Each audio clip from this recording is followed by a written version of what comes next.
زدی دیر علاقه کې هلته یو پروګرام لورلم داسې دستاربندي وه او داسې څنګه چې دا ګلونه بچي ستاسو ته مخې ته ناست دي دا سپین لباس دا سپینې پټکي چې کوم دی صاحب والي دي او قاري شیر اعظم صاحب او مولانا محمد علي صاحب دا الله دا مقدس کلام دا 13 واړه پارې دا د دې بچو په سینه کې محفوظ کړي او دای د قرآن حافظان کړل هغې ته پګړۍ ور په سر کړه او په هغه پګړۍ کې د قرآن د حافظ په انداز کې به چې کوم دی اوس خپل مور پلار ته ور حواله کړي دا خلک وایي دا علما مونږ له څه کوي په ایمان یې وایه د دې نه زیات خیر دې معاشرې ته بل څوک وررسوي نن خدا دې ته معاشره وګوره دا کوم طرف ته چې کوم دی صاحب روانه ده زما په خیال کې په دې هفته کې به د تخبې د پریس کلب نه تاسو په دې سوشل میډیا 3-4 ځله کتلي چې پلار راغلی دی او زوی مې عاق کړ پلار راغلی دی او زوی دوه درې خو پکې ما ستاسو د دې مزدور آباد د طرف چې دا مې چې کوم دی عاق کړ دا بچې د ده چال چلن ټیک نه دی د پلار ته پلار نه وایي د مور ته مور نه وایي نو نن معاشره ستا دا بچې په کوم طرف باندې بوځي چې هغه د نن پلار هیر دی واحد نن د دې عالم سره دا فکر دی چې ده ورله قرآن په سینه کې کېښود ده ورته پګړۍ د رسول الله ور په سر کړه او ده ورته د مور او د پلار ادب او احترام وښو ده ورته د مشر او د کشر تمیز وښو دا فکر نن په معاشره کې صرف د عالم سره دی یعنې ورشئ تاسو وګورئ چې د پریس کلب نه بیانونه ستا د تخبې چلېږي په دې هفته کې چې ګڼ شمېر پلاران راغلل او وایي ما بچې عاق کړی دی عاق ته د یو پلار رسېدل چې دی دا الفاظ د خولې نه وباسي د دې دا معنا ده چې د پلار نه یې ښه داړه سېزلی دی که نه اتې ښه په اور کې ولاړ یعنې ورنه بچې د پلار چې د بچي سره کومه همدردي ده اما د الفاظ د بچي متعلق څنګه ووایي خو د دې مطلب دا دی چې د پلار لی زړه چې کوم دی سیب شین کړی دی نو لہذا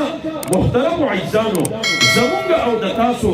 نن د دې علماو په دې معاشره باندې دا عظیم احسان دی چې نن هغه د هغه بېدینۍ د لارې نه د هغه بې حیایۍ د لارې نه نن هغه چې کوم دی ستا دا بچی را کنټرول کړ او د هغه د معاشرې یو بهترین انسان چې کوم دی او یو شایسته انسان جوړ کړ د هغه اخلاق عادات او اطوار دا د شریعت موافق چې کوم دی صاحب برابر کړل او دارنګې هغه بهترین انسان د اخلاق مجسمه او دارنګې د قرآن حافظ دی چې کوم دی د معاشرې ته دا ور حواله نو زه لاړمه دغه د دیر علاقه کې هلته کې یو مدرسه کې دستاربندي وه داسې 12 حافظان دا چې کوم دی صاحب په هغې کې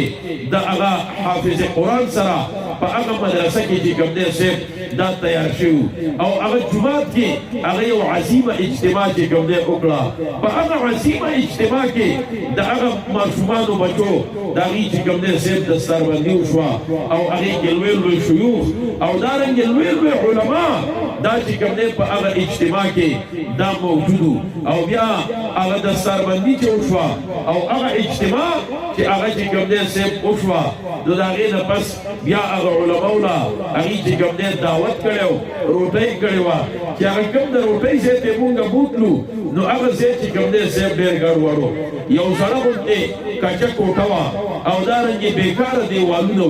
او د هغې چې کوم دی نو هغه ډېر زاړه پخواني بېکاره لرګي ورباندې وو وړه غوندې برنډه وه د هغې مخې ته ډېره خطرناکه دا به وایي چې دا دی راغورځېږي لیکن محترمو عزیزانو هلته چې مونږ کېناستو ما هغه قاري صاحب ته وایي چې دا دې څه ناشنا ځای ته راوستو د روټۍ لپاره چې ته سم ځای نو نه هغه ما ته وایي نه دا خو مې درته خپله مدرسه ښوله وایي دا زمونږ مدرسه ده دا 12 حافظان چې دي دا ما په دې کې تیار کړي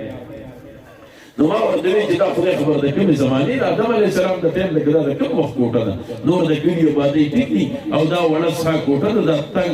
ځای نو هغه ما ته یو بل مولوي صاحب وایي چې مولوي صاحب دې کلي کې د چا د مدرسې شوق نه او نه چا مدرسې له ځای مې ورکو جومات کې یو منیټر بابا دی هغه هم قاریږي وایي دا واړه جومات کې ورانې کوي او ټوپۍ هلته ایښې او لوټۍ داسې کړې هغه هم قاریږي نو واړه د یارې چې کوم دی نه راځي او دې قاري صاحب به د کلي د دې ماشومانو ته سبق خو چا ځای نه ورکو نه بیټک ورکو وایي دا د دې قاري صاحب کور دی نو وایي د خپل کور دی مدرسې ته وقف کړ او د خدای په دې دنیا کې د هغه دغه یوه کوټه او دا یو کور و په خپله چې بل خوا ته د کرایې کور له کډه یوړه او هغه خپل کور یې دې مدرسې ته چې کوم دی صاحب وقف مدرسې ته وقف او قسم دی هغه قاري صاحب معذور و دې ځای کې هم قبر وتی و شاته هم چې کوم دی خوب وتی و نو ما هسې سوچ کو چې د دې علماو د دې نه زیات په نور څوک چې دا غریب معذوره دی او د ده په دغه خدای په دې کائناتو کې دا یو وړه زړه کوټه وه دا هم هغه دې مدرسې ته چې کوم دی صاحب وقف کړه ما ورته وی قاري صاحب دا خلک تنخوا درکوي که پیس پیس دا ماشومان را جمع کوي وایي دا ماشومان پیس را جمع کوي او څه ورسره کلیوال را جمع کوي نو تنخوا راله راکوي ما یې څومره تنخوا دله درکوي وایي 2000 روپۍ میاشت راله راکوي ما انا لله و انا الیه راجعون په دې خو ستا چې دا اوس په دې دغه کې درله هغه کوم د بجلۍ په بل کې هغه کوم ټیکس را پرېښی دی هغه هم په دې نه ادا کېږي هم تقریبا 2500 روپۍ دي نو ما وی دا علما دا به نور د دې نه زیات ستا څه خدمت کوي چې په 2000 روپۍ میاشت د تا ته خپل ځان هم وقف کړی دی او د تا ته ستا د بچي د دیني تعلیم او د تربیت دپاره د تا ته چې کوم دی نو دا خپل کور او هغه یوه زړه کوټه چې کوم دی صاحب وقف نو نن الحمدلله د دې علماو په دې محنت باندې دا دینی معاشره اوس د یو کس سره چې کوم دی صاحب زه ناست د عربو د یو ملک نه هغه چې کوم دی صاحب راغلی دی چې کوم حالات یې د هغه ځای چې کوم دی صاحب بیان کړل چې د علماو په خولې باندې طالع هلته پرتې دي هېڅ هم نشي ویلی نن الحمدلله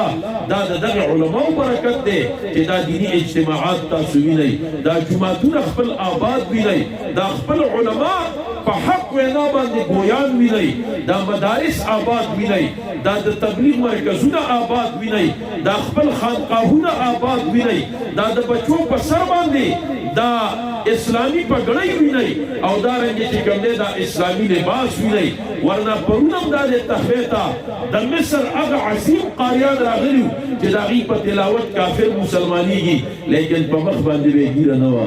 لهذا محترم عیزانو نن د هغه ځای مولیانو سره دا قوت او دا طاقت نشته لهذا د دې خپلو علماو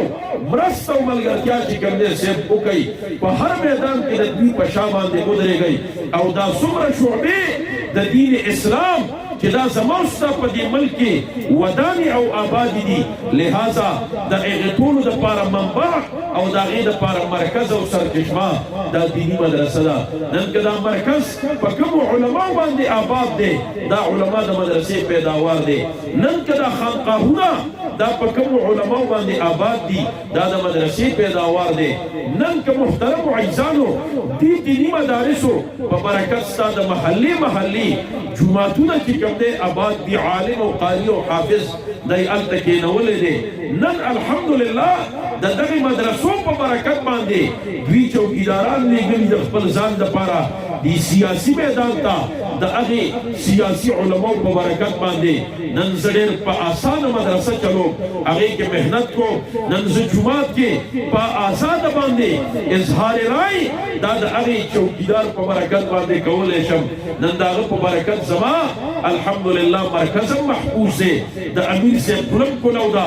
زما خانقاه هم محفوظه ده پیر صاحب پکې اصلاح د باطن کوي دا څومره شعبې د دین اسلام دا د دینی مدارسو په برکت باندې الحمدلله روانې دي نو دا دینی مدارس کې ودان او آباد وي نو د دې په برکت به دا تمامې شعبې د دین چې کوم دی ودانې او آبادې وي نو دا به ودانې او آبادې ساتو داسې خوښه ده که نه ده خوښه د دې وداني او آبادي دا ده چې دې ته افرادي قوت مهیا کړو کم از کم چې هر یو ملګری موږ دا تهیه وکړو چې چاله الله د اولاد دا نعمت ورکړی دی چې یو بچی د دین د زده کړې لپاره اوس دا چوکیانې کېږي او روژې نه پس بیا بې شمېره مدرسې دي دلته چې کومه درته نږدې مدرسۍ نو هغې کې دا خپل یو بچی کم از کم داخل کا او یو بچی په کور او په خاندان کې خامخا عالم کوي